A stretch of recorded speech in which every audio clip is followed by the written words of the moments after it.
Sopriam, importateur exclusif de Citroën au Maroc, a organisé un test drive entre Casablanca et le désert d'Agafay du SUV compact de la marque au chevron, le C5 Aircross, qui vient de bénéficier d'une belle animation de gamme sur notre marché avec l'arrivée au catalogue d'un nouveau bloc turbo-diesel, moins puissant que la motorisation disponible jusqu'alors, et d'une boîte mécanique à 6 rapports.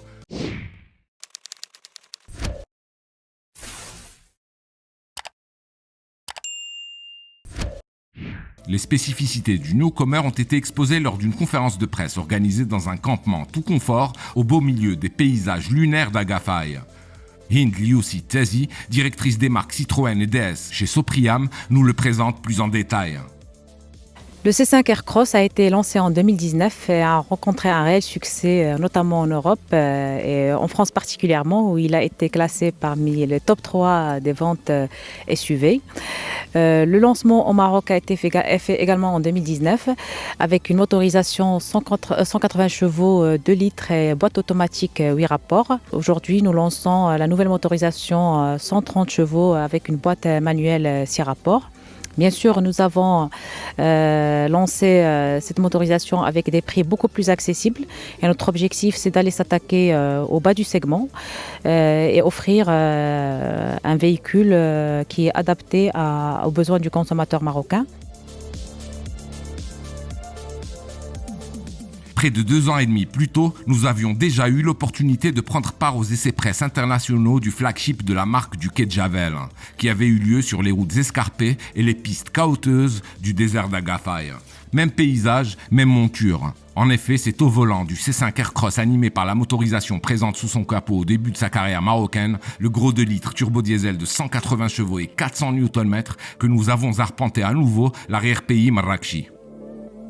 Notre voiture d'essai a confirmé ce que nous savions déjà. Si son look audacieux, son intérieur racé et connecté ou son duo moteur-boîte conquérant en font un SUV des plus fréquentables, ce sont ses trains roulants et ses liaisons au sol, notamment ses suspensions à butée hydraulique, qui marquent réellement les esprits. En fait, l'unique point faible du SUV compact français était son prix d'appel, au perché, qui le plaçait à la lisière du monde du premium. Une anomalie aujourd'hui réparée.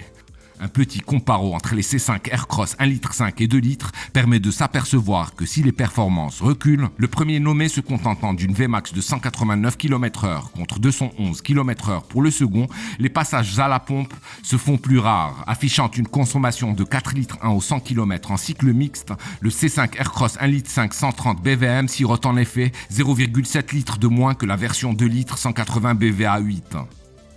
Le C5 Aircross a également bénéficié d'une petite montée en gamme. Sa dotation de série a progressé. Si la finition d'Appel Live donne accès à des feux de jour à LED, à des jantes en alliage de 17 pouces ou encore à un écran tactile de 8 pouces, il s'offre désormais, dès le niveau intermédiaire fil, un accès et démarrage main libre, une nouvelle interface du combiné d'instrumentation numérique de 12,3 pouces ou encore une livrée Biton, donnant à voir un pavillon et des rétroviseurs extérieurs contrastés.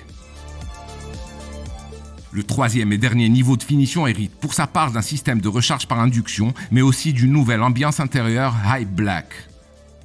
En revanche, le système de motricité renforcée Grip Control, livré jusqu'alors de série sur le haut de gamme, n'est plus proposé. Nivelé vers le bas, la grille tarifaire du Citroën C5 Aircross démarre désormais à 268 910 dirhams, à comparer aux 339 910 dirhams exigés en contrepartie de la version d'appel au lancement de ce SUV. Ainsi positionné, le Citroën C5 Aircross devrait rencontrer plus de succès auprès des prospects. Affaire à suivre.